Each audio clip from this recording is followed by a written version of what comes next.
안녕하세요. 유치원 다니는 아들을 하나 키우고 있는 30대 여자입니다. 혹시 제 사연을 들어주시는 분들 중에서 혼자이신 시어머니를 모시고 사는 분들 계신가요? 모시고 살지는 않지만 모시고 사는 심정으로 사시는 분들도 계시는지요? 저는 후자에 속하는 사람입니다. 전생에 무슨 죄를 그렇게 많이 지었던지 결혼을 하자마자 시어머니가 혼자 되셨고요. 시아버지가 돌아가신 게 제 탓도 아닌데 며느리가 잘못 들어와서 집안의 가장이 세상을 떴다며 그렇게나 구박을 많이 하셨어요. 이쯤 되니 정말로 내가 불운의 아이콘이라 시집을 오자마자 시아버지가 돌아가셨나 싶을 정도로 시어머니는 그게 다 제 탓이란 말씀만 유독 반복해서 하곤 하셨죠. 그러니 결혼 초부터 어렵게 느껴지던 시어머니가 더욱 어렵고 먼 남인 것처럼 느껴졌고요. 그 관계를 끝까지 회복하지는 못했습니다. 다만 손주를 낳아드렸더니만 그걸 가지고 시아버지가 환생이라도 했다는 둥에 소름 끼치는 말씀을 하며 아이를 예뻐라 하셨고요. 그 덕에 제가 이 집안에서 투명인간이 아니라 사람 취급을 받으며 살 수 있었던 것 같아요. 남편은 중간에서 저만큼이나 피말라가며 저희 고부관계에 대해 미안해하고 힘들어했어요. 결혼 전부터 지병도 앓고 계셨고 원체 몸이 쇠약하셔서 남자다운 고생스러운 일 자체를 못하고 사셨다고 하는데 왜 시어머니가 저에게 자꾸 불운을 몰고 온다 비난을 하는지 모르겠다며 자기 스스로도 아연실색을 하곤 했습니다. 남편이 중간에서 말려주고 달래주며 하는 말들을 듣고 있으면 울컥하다가도 마음의 위로는 되었어요. 그냥 이 집안에서 미친 사람 하나가 나를 괴롭히려 하는가 보다 라며 체념을 하면 그만이었으니까요. 이런 제 마음을 잘 아는지 남편도 무슨 일이 있으면 최대한 시어머니를 방어해주고 또 위로해주려고 했습니다. 제가 잘못된 것이 절대로 아니라는 걸 보여주기 위해서 애를 쓴 거죠. 하지만 이런 남편도 늘 소용있는 건 아니었어요. 남편이 절 24시간 동안 옆에 꼭 붙어 다니면서 방어만 해주는 건 아니었으니까요. 어머님께서 신혼 초에는 그래도 저를 괴롭히고 혼내는 맛에 사셨습니다. 비록 시아버지는 세상을 떠나셨지만 그 빈자리에서 느껴지는 외로움을 며느리를 괴롭히는 것으로 위로를 받으며 사신 듯 보였죠. 잊을만 하면 친하지도 않은 며느리를 찾아 불러대고 손주를 낳으라는 잔소리부터 시작해서 가지고 있는 불운을 쫓아내라며 말 같지 않은 국 같은 걸 하라고 권유를 하기도 하셨답니다. 안 그럼 남편한테도 언제 어떻게 저에게 있는 재수가 오버될지 모른다는 말을 하면서 말이죠. 그뿐이게요. 며느리가 재수가 없긴 없는데 그럼에도 불구하고 자주 봐야 적성이 풀리는지 반찬할 힘도 없다면서 저를 부엌으로 내몰고 집을 치울 힘이 다 빠졌다며 절 또 거실로 몰아세우셨습니다. 미워하는 김에 부려먹기라도 해야겠다면서 온 집안을 휘젓게 하며 청소도 하고 요리도 하게 만드셨죠. 저는 직장을 다니는 사람이었음에도 그 짓을 다 하며 살았네요. 남편의 이런 충격에 마음을 다잡지 못하는 시어머니시라 생각했거든요. 그러니 옆에서 내가 이런 시다발이라도 들어드리며 위로를 해드려야 맞는 건가 싶어서 시키는 대로 했습니다. 남편 일은 슬픔을 감히 상상도 하지 못하던 저였으니까요. 하지만 신혼 초에 그런 식으로 지내던 어머님도 슬슬 혼자가 된 것에 적응을 해나가기 시작했네 보더라고요. 언젠가부터는 다 귀찮다면서 저를 부르는 빈도수도 줄이기 시작하더니 제 아이가 태어나고 나서부터는 아이한테 환장을 하셨습니다. 그나마 다행이었던 것이 저를 혼내려다가도 얘가 웃으면 애 따라 웃고 또 얘가 보채면 어쩌냐며 걱정을 하셨어요. 아이랑 한바탕 놀아주고 나면 힘이 다 풀리는지 그냥 저는 본체만치 할 때도 많았고 그 덕에 제가 좀 숨통은 트고 살 수 있었던 것 같아요. 그렇게 서서히 어머님의 관심이 저에게서 멀어지는 게 전 너무 좋았고요. 계속 이런 식으로 살다 보면 언젠가는 어머님도 불운이니 뭐니 하는 그런 미신 따위는 싹 다 잊어버린 채 저를 그저 있는 그대로의 며느리로 맞이해주지 않을까 싶었습니다. 소원까지는 아니었지만 어머님이 살아계시는 동안 그런 정다운 모습을 한 번쯤은 아이한테 보여주고도 싶었어요. 하지만 서서히 괜찮아질 것이라고 믿었던 저희 사이는 예상치도 못한 방향으로 틀어져 가기 시작했어요. 아마 시작은 코로나 도중이었던 걸로 기억합니다. 그냥 문득 한 번씩 어머님이 이런 말을 하더라고요. 아유, 외로워. 라고 말이죠. 그냥 정말 뜬금없이 아이랑 놀아주다가도 외롭단 소리를 뱉어내듯 툭 던져내셨고요. 밥을 먹다가도 김치를 찬찬히 살펴보다가도 외롭단 말을 꺼내셨습니다. 정말 잊을만 하면 사람 신경 쓰이게 말이죠. 그런데 또 웃긴 건 이런 얘기를 저희 남편 앞에서는 단 한마디도 꺼내질 않으셨다는 거예요. 남편이 제 옆에 있다거나 다 같이 시댁에 모인 날에는 절대로 외롭단 말을 입 밖으로 꺼내지도 않으셨습니다. 그러다가도 남편이 잠시 자리를 비운다거나 애초에 저랑 아이랑 단 셋이서만 집에서 만나게 된 날에는 참 희한한 타이밍에 아유 외로워 라고 신세한탄을 하듯이 말을 뱉어내셨어요. 제가 어쩌라고를 시전해야 하는 상황인 것만 같게 말이죠. 그렇다 보니 저도 슬슬 눈치를 챘습니다. 어머님이 재혼 상대 그도 아니라면 남자친구라도 물색을 해보려고 저러시는 거라는 걸 말이죠. 자기 남편을 죽게 했다면서 신혼 초부터 갓 들어온 며느리를 재수가 없다며 그렇게 몰아세웠었는데 차마 자기 아들 앞에서 외롭단 소리를 할 수는 없으셨던 거였죠. 그렇게 남편을 향한 사랑꾼 마냥 그리워하고 힘들어하셨던 분이 스스로 외롭단 말을 꺼내가며 남자를 소개시켜달라 하기가 민망스러웠던 겁니다. 입장을 바꿔 생각을 해보니 저 같아도 제 아들 앞에서 외롭단 말을 하기는 부끄러울 것 같았어요. 그러니 저는 혼자서만 눈치를 깐 채로 시어머니를 지켜보는 재미에 들려버리고 말았죠. 불운의 아이콘이 며느리한테서 뭘 믿고 외롭단 말을 꺼내실까 싶어 희한하다 싶으면서도 얼마나 외로우면 나한테 남자를 소개시켜 달란 듯 저를 외롭다는 어필을 하실까 싶어 우프기도 했습니다. 여러 복잡한 감정이 들었지만 일단 제가 할 수 있는 걸 하기로 했어요. 가만히 있기로 한 겁니다. 어머님이 뭐라 먼저 말을 꺼내기 전까지는 그냥 모른 척, 눈치 없는 척 어머님이 외로워하시는 중이라는 걸 전혀 눈치채지 못한 척만 하기로 했어요. 그게 슬기로운 며느리 생활을 하기에 가장 최적이라고 생각을 했고요. 하지만 어머님의 외롭단 투정은 참 끈질기게도 오래 가더라고요. 코로나로 밖에서 사람들을 만나지 못하는 그 와중에는 더욱 신세한탄을 해가면서 뭘 해도 외롭다는 티를 팍팍 내셨습니다.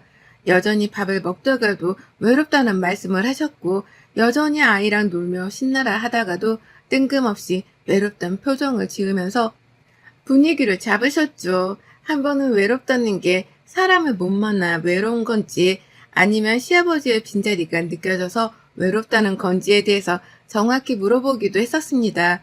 하지만 어머님은 왜 그걸 스스로 알아주지 못하냐는 표정으로 기분 나빠라 하면서 입을 다물기만 하셨어요. 그러니 전 더 말하고 싶지 않은가 보다 싶어서 똑같이 입을 다물었고요. 제가 나서봤자 할 수 있는 일도 없고 무엇보다 어머님 같은 성격의 여자분을 제가 아는 그 어떤 지인분들께 소개해주고 싶지도 않았습니다. 또 누구 집안에 들어가서 누구한테 저 성질머리를 보이며 힘들게 할까 싶은 마음에 절대로 내가 아는 사람들에게는 소개해주지 않겠다 다짐을 했었죠.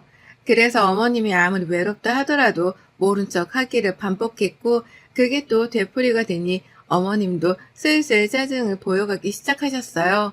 제때 말귀를 못 알아듣는다는 걸 어떻게든 화풀이 해보려고 괜히 아유 라며 아유의 한숨을 쉬기도 하셨고 속 터져 라고 하면서 혼자 방 안에 들어가 허공에 대고 승질머리를 보이기도 하셨답니다. 그런 어머님을 보며 전 그저 웃을 수밖에 없었고요. 이렇게 제가 나름 어머님의 외로움과 저 사이에서의 아슬아슬한 줄다리기를 잘 버텨오고 있었습니다. 그러고 있다고 생각을 하던 참이었어요. 그런데 어머님이 그만 자신의 외로움에 머리가 터져버린 건지 안 해도 될 진상짓을 펼쳐 보이고야 마셨답니다. 그것도 사적인 자리에서가 아닌 저희 삼촌의 재혼식 자리에서 말입니다. 사실 저희 삼촌은 환갑도 넘으셨고 결혼 한번 해보신 이력도 있어서 재혼이라는 것 자체가 너무 거창하긴 했습니다. 그래서 온 가족들이 뜯어 말리기까지 했네요. 코로나로 가뜩이나 결혼식장 가는 게 부담스러울 수 있는데 굳이 재혼식까지 오만 사람들을 다 불러 해야겠냐면서 온 식구들이 말렸죠. 하지만 삼촌의 입장도 충분히 이해가 갔던지라 재혼식은 결국 열리게 되었답니다. 삼촌이 늦은 나이에 재혼을 하게 된 숙모는 무려 일전에 결혼을 한 번도 해보지 않으신 분이셨거든요. 나이 차이는 무려 13살이 어리고 결혼은 한 번도 해본 적이 없고 이리 재고 저리 재도 저희 삼촌에겐 너무나 과분한 상태였던 겁니다. 그래서 모든 걸 숙모의 뜻에 맞춰서 결혼식을 열게 되었고 저희 가족들도 초대를 받았어요.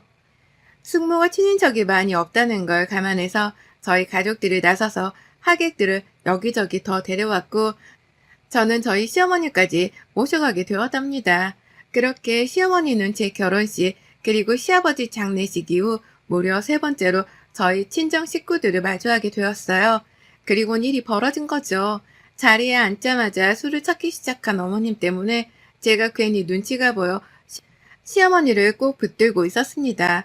혹시라도 여기서 외롭던 그 말을 할 거라고는 상상도 하지 못한 채 술만 마시면 시아버지를 찾으며 곡소리를 내는 시어머니를 미리 막아보고자 제 딴에 예의주시를 한 것이었죠. 남편도 괜시리 불안했던지 앞에서 주변을 두리번거리는 어머님께 가만히 있으라 잔소리를 퍼붓기 바빴고요. 그러는 사이에 삼촌의 결혼식은 잘 진행이 되었고 하객들 식사 시간이 찾아왔어요. 저는 친정 식구들 따라서 삼촌이랑 숙모 그리고 그 가족분들 옆에서 인사를 드리기 바빴고 저 대신에 아이를 맡아주고 있던 남편은 혼자 시어머니랑 아이를 챙겨가며 식사를 챙기기 바빴습니다. 그냥 뭐 보통의 사람들이 결혼식장에서 그렇게 보내듯이 저희 부부도 각자 맡은 사람을 챙기면서 시간을 보내기 바빴어요. 그런데 어머님이 자꾸 절 거슬리게 하더라고요.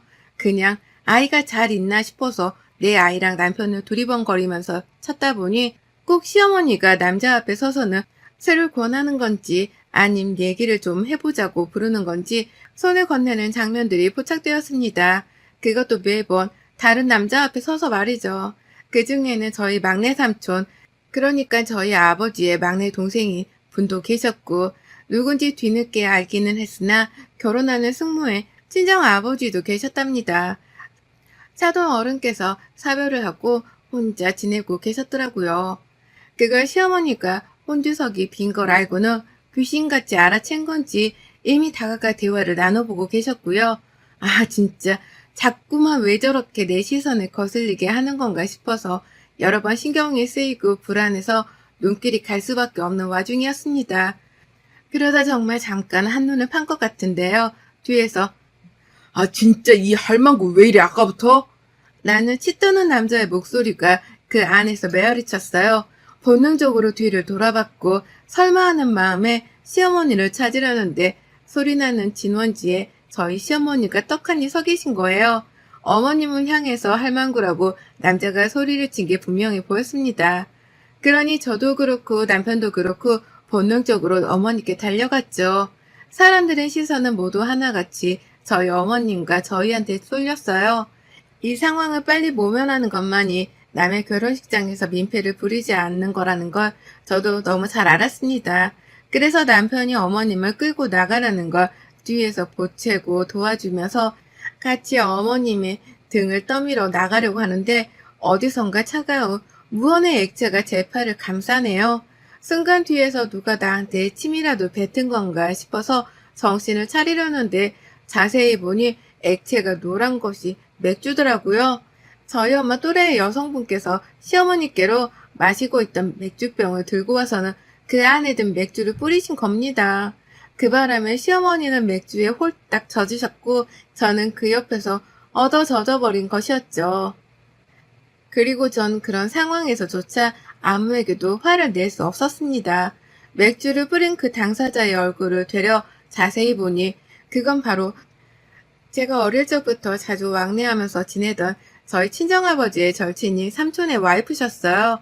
아저씨가 저희 아버지랑 친하게 지내시는 만큼 저희 삼촌이랑도 친하게 지내셨던 바람에 이 결혼식에도 초대를 받으셨거든요. 아줌마도 같이 찾아오셨고 두 분이서 같이 결혼식을 즐기면서 방금 전까지도 저랑 수다를 떨며 즐겁게 인사를 나눴습니다. 그런데 한순간에 아줌마는 빡이 치다 못해 바람난 남편 잡으러 온 것 마냥 눈가를 뒤집은 채 화를 내고 계셨고 아저씨도 화가 나 있는 상태에서 저희 시어머니만 싱글벙글하고 계셨죠. 그리고 어머님은 이미 술 몇 잔을 마신 건지 맥주를 뿌린 아줌마한테 이렇게 말씀하셨어요. 참나, 나한테 지사방 뺏길까봐 쫄았냐? 쫄았어? 딴 편 가서 차려라. 내가 확 낚아채버리기 전에. 라고 말이죠. 경악을 금치 못한 남편이 아예 시어머니를 끌고 갈 작정으로 힘을 써서 시어머니를 끌고 나가려고 했습니다. 저는 뒤에서 어머님 여기가 어디라고 술주정을 조용히 하세요? 라고 하면서 어머님께 안간힘을 써가며 소리를 질렀죠. 이렇게라도 술 때문이라고 말을 하며 아저씨랑 아줌마 그리고 숙모랑 삼촌이 조금은 어머님을 용서해 줄 줄 알았습니다. 하지만 어머님은 그 주둥아리를 다물지 않으셨어요. 야, 나 서방 찾으라고 여기 왔는데 네가 뭔데 조용히 하라 말아야? 이게 확? 그렇게 외롭다고 노래를 불러도 듣는 척도 안 하더니 내가 내 손으로 내 서방 찾겠다고 하니 이제 와서 조용히 하라 하네? 아유 진짜 우리 방금 전까지 서로 눈빛 교환하며 좋다고 웃었다고 방금 전까지 나한테 반은 넘어와 섰다고 라고 하면서 오히려 그 상황을 더욱 악화시켜버리고 마셨죠. 그 말에 아줌마는 아저씨가 시어머니랑 눈빛 교환도 한 걸로 모자라 웃어주기까지 했다고 생각을 하고는 더욱 불같이 화를 내며 그 자리에서 아저씨께 달려들었고요. 그 바람에 아저씨는 아니라고 하는데 오만 사람들이 다 지켜보고 있으니 창피하셨던지 괜히 스스로 찔려가며 어쩔 줄 몰라셨어요. 누가 봐도 명백하다는 걸 알았지만 긴장을 하셔서 그런지 오히려 수상해 보이기까지 했답니다. 그러니 아줌마는 아저씨를 더 오해하고 아저씨는 억울한데 억울한 척을 못하고 시어머니는 눈치도 없이 자꾸 서방님을 찾겠다고 아우성이고 정말 이런 개판이 따로 없었답니다. 얼핏 보아하니 이 결혼식의 주인공이던 저희 숙모는 이미 울상이 되어서 저 뒤에서 멘붕에 빠진 채로 개판인 이 상황을 쳐다보고 계셨어요. 그러는 와중에 삼촌은 어떻게든 빨리 이 상황을 모면하겠다며 다가와 저희 시어머니를 내보내라 닥달을 하셨는데 그건 오히려 저희 시어머니께 도발을 하는 것이었습니다. 어머님은 내가 왜 나가? 나 꼬신 저 인간도 같이 데리고 나갈 거야. 라며 끝까지 아저씨를 잡으려 했고요. 결국 저희 친정아버지가 나서셨답니다. 사돈이라고 좀 봐주고 있으려 했던 저희 아버지는 더 이상 사돈이라고 봐줘선 안 되겠다 싶었던지 결국 칼을 빼드셨어요.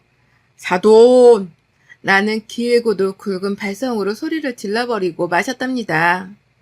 그러니 이번엔 온 사람들의 시선이 저희 아버지께로 쏠려버렸고 아버지는 이때만을 기다렸다는 듯이 자리에서 일어나서는 다시금 사돈이란 비명을 지르며 시어머니께로 달려갔어요.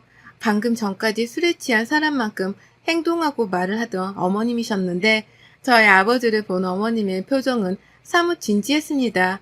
사돈은 사돈인 건지 저희 아버지만큼은 살짝 조심스럽다는 듯이 눈치를 살피시더라고요.